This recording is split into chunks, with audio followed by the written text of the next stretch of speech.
Hello friends, welcome to my YouTube channel AR resolution. आज की video में हम एलएफटी टेस्ट से रिलेटेड बहुत सी जानकारियां जानेंगे।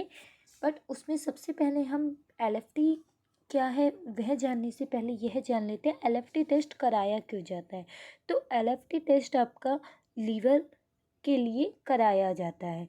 लीवर फंक्शन टेस्ट इस टेस्ट की फुल फॉर्म होती है। तो अब हम यह जान लेते हैं लीवर क्या होता है। पहले तो लीवर जो है वो हमारी बॉडी का सबसे बड़ा लार्जेस्ट ऑर्गेन है। इसे वेस्टाइल ऑर्गेन भी कहा जाता है क्योंकि यह बहुत सारे फंक्शन जो है करता है। और इसमें टू कॉमन लॉब्स होते हैं, left lobe and right lobes, जिनका वेट जो है 1400 to 1600 ग्राम नॉर्मल अडल्ट्स में पाया जाता है। लीवर जो है वो हमारा सिंथेसिस मेजर बायोलॉजिकल कंपाउंड है जो कि इंक्लूड होता है, जिसमें प्रोटीन, कार्बोहाइड्रेट्स, लिपिड्स जो है मौजूद होते हैं। और इसमें काफ़ी money enzymes, fats, water soluble vitamins जो है वह भी मौजूद होते हैं। अब अगर हम बात करें लीवर की डायग्राम की, तो ये देखिए, आप ये देख सकते हैं, ये हमारे लीवर का पार्ट लीवर है। लीवर के अंदर ही हमारी लेफ्ट हेपेटाइटिक डक्ट है, ये राइट हेपेटाइटिक डक्ट है, ये हमारी हेपेटाइटिक पोर्टल वेन है। ये जो हमारी पर्पल कलर की होती है ये हमारी हेपेटाइटिक पोर्टल वेन है। कॉमन हेपेटाइटिक डक्ट है ये हमारी, और यह हमारी हेपेटाइटिक आर्टरी है। यह जो मैंने अभी आपको 5 चीज़ें बताई है, यह हमारे लीवर के अंदर के जो पार्ट्स होते हैं वो हैं, जिन्हें हम जब हम लीवर का टेस्ट करते हैं तो उसमें इन सब चीज़ों को ही हम जांचते हैं। अब हम जानते हैं लीवर फंक्शन टेस्ट में कौन कौन से पैरामीटर्स आते हैं। तो इसमें हमारा आता है total bilirubin, total protein, ALT, SGPT जिसे कहा जाता है, AST जिसे SGOT भी कहा जाता है, alkaline phosphorus, albumin globin and albumin globin ratio. इन टेस्ट के बारे में ही हम आगे डिटेल से जानेंगे और लास्ट में हम एक रिपोर्ट भी डिस्कस करेंगे। तो सबसे पहले हम बिलिरुबिन के बारे में जान लेते हैं। तो बिलिरुबिन जो है वह हमारा कराया जाता है जॉन्डिस और एनीमिया की जो है जांच कराने के लिए यह टेस्ट कराया जाता है। और बिलिरुबिन जो है येलो और ऑरेंज टाइप का पिगमेंट होता है, जो कि हमारी बॉडी में आरबीसी ब्रेक डाउन होने के बाद जो है कराया जाता है, होने पे जो है बनते हैं। अगर आप देखेंगे जब भी लीवर फंक्शन टेस्ट कराया जाता है तो अगर बिलिरुबिन की वैल्यू हाई होती है हमारी बॉडी में, तो जो हमारे होल ब्लड से आरबीसी और सीरम को अलग किया जाता है, तो सीरम आपको बहुत ही ज़्यादा डार्क येलो टाइप में देखने को मिलता है अगर हमारी बॉडी में बिलिरुबिन जो है हाई होता है। लीवर जो है वह हमारी बॉडी में बिलिरुबिन जो होता है वह हमारे ब्लड को सेंट्रीफ्यूज करता है, ब्लड को क्लीन करता है। जब हमारी आरबीसी ब्रेक होती है तो वो हमारे ब्लड से जो है मिलती है। अब जब वो ब्लड से मिलती है तो बिलिरुबिन क्या करता है, वो हमारे ब्लड को क्लीन करता है। तो हमारे ब्लड को क्लीनिंग का काम करता है बिलिरुबिन।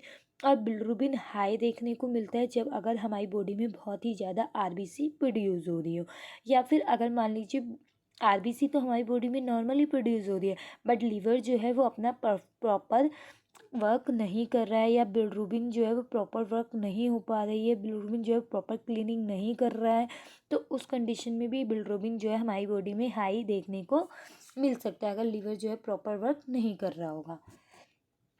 अब बात करते हैं ALT एंड SGPT की।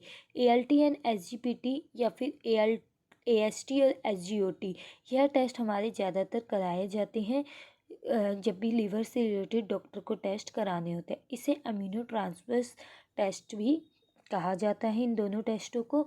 और यह हमारी बॉडी में लीवर में जो है सेल ब्रेक्स डाउन होने पे या डेड सेल्स का जो होती हैं लीवर्स में, उनके बारे में बताता है। ALT की फुल फॉर्म होती है अलाइन अमीनो ट्रांसफ़र, और SGPT की फुल फॉर्म होती है सीरम ग्लूटामिक प्यूरिविक ट्रांसमाइंस। ALT जो है वह हमारी ब्लड में जो एंजाइम होते हैं उनका हमें इसके थ्रू पता चलता है। एंजाइम जो है वो ज़्यादा हमारे लीवर में तो नहीं है, इसका हमारे ALT टेस्ट के द्वारा पता चलता है। और यह हमारी लीवर के अलावा किडनी और मसल्स में भी पाया जाता है, बट यह जो ज़्यादातर जो है ज़्यादा जो पाई जाती हैं वह हमारे लीवर में पाए जाते हैं। ये हमारी हेपेटाइटिक जो डिजीज़ होती है उनको डायग्नोसिस करने के लिए यह टेस्ट कराया जाता है। AST और SGOT की बात करें तो सेम यह ALT की तरह ही होता है। यह हमारी लीवर में सेल ब्रेकडाउन्स या डेड सेल्स के बारे में पता लगाते हैं। ALT की फुल फॉर्म होती है एस्पिरेटिक अमीनो ट्रांसफेरेज और SGPT की फुल फॉर्म होती है SGOT की फुल फॉर्म होती है सीरम ग्लूटामिक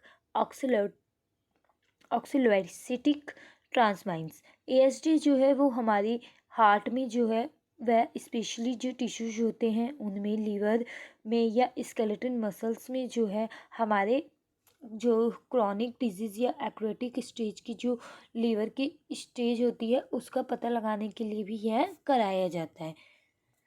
अल्कलाइन फॉस्फोरस जो है वह हमारी बॉडी में, हमारे लीवर में जो डिजीज़ होती हैं उनका पता लगाने के लिए किया जाता है। जैसे कि हमारे लीवर में हेपेटाइटिस या क्रियोसिस की कंडीशन में जो है यह टेस्ट कराया जाता है।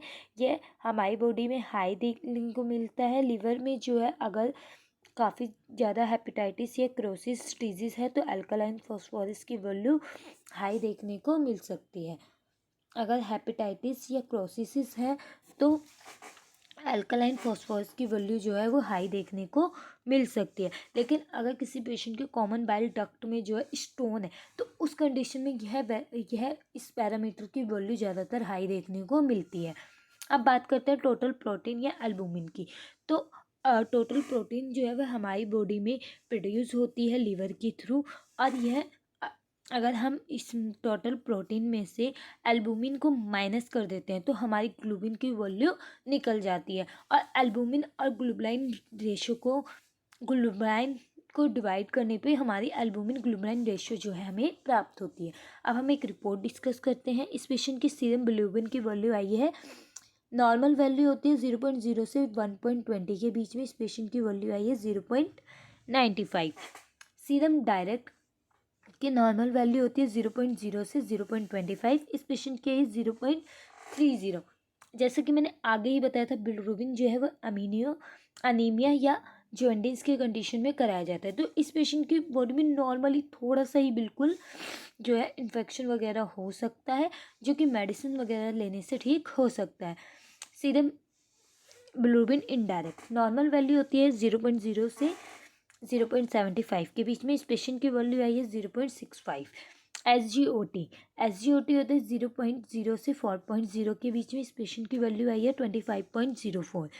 SGPT 0.0 से लेके 40.0 देखने को मिलता है। इस पेशेंट की वैल्यू आई है 30.6।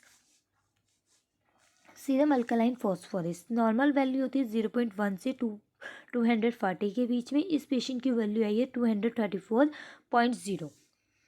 अब बात करते हैं टोटल प्रोटीन सीरम की। तो नॉर्मल वैल्यू होती है 6.0 से 8.3 के बीच में। इस पेशेंट की वैल्यू आई है 6.3 ग्राम डेसिमल लीटर।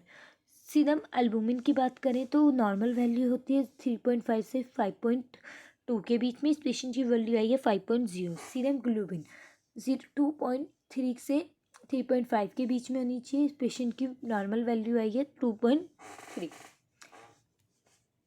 एल्बुमिन ग्लोबुलाइन रेशियो, जैसे मैंने पहले ही बताया था, जो भी हमारी एल्बुमिन और ग्लोबुलाइन वैल्यू होती है उसको डिवाइड करके हमारी जो है एल्बुमिन ग्लोबुलाइन रेशियो निकलती है, जो कि नॉर्मली होती है 1.30 से 2.10 के बीच में। इस पेशेंट की वैल्यू आई है 1.74 रेशियो।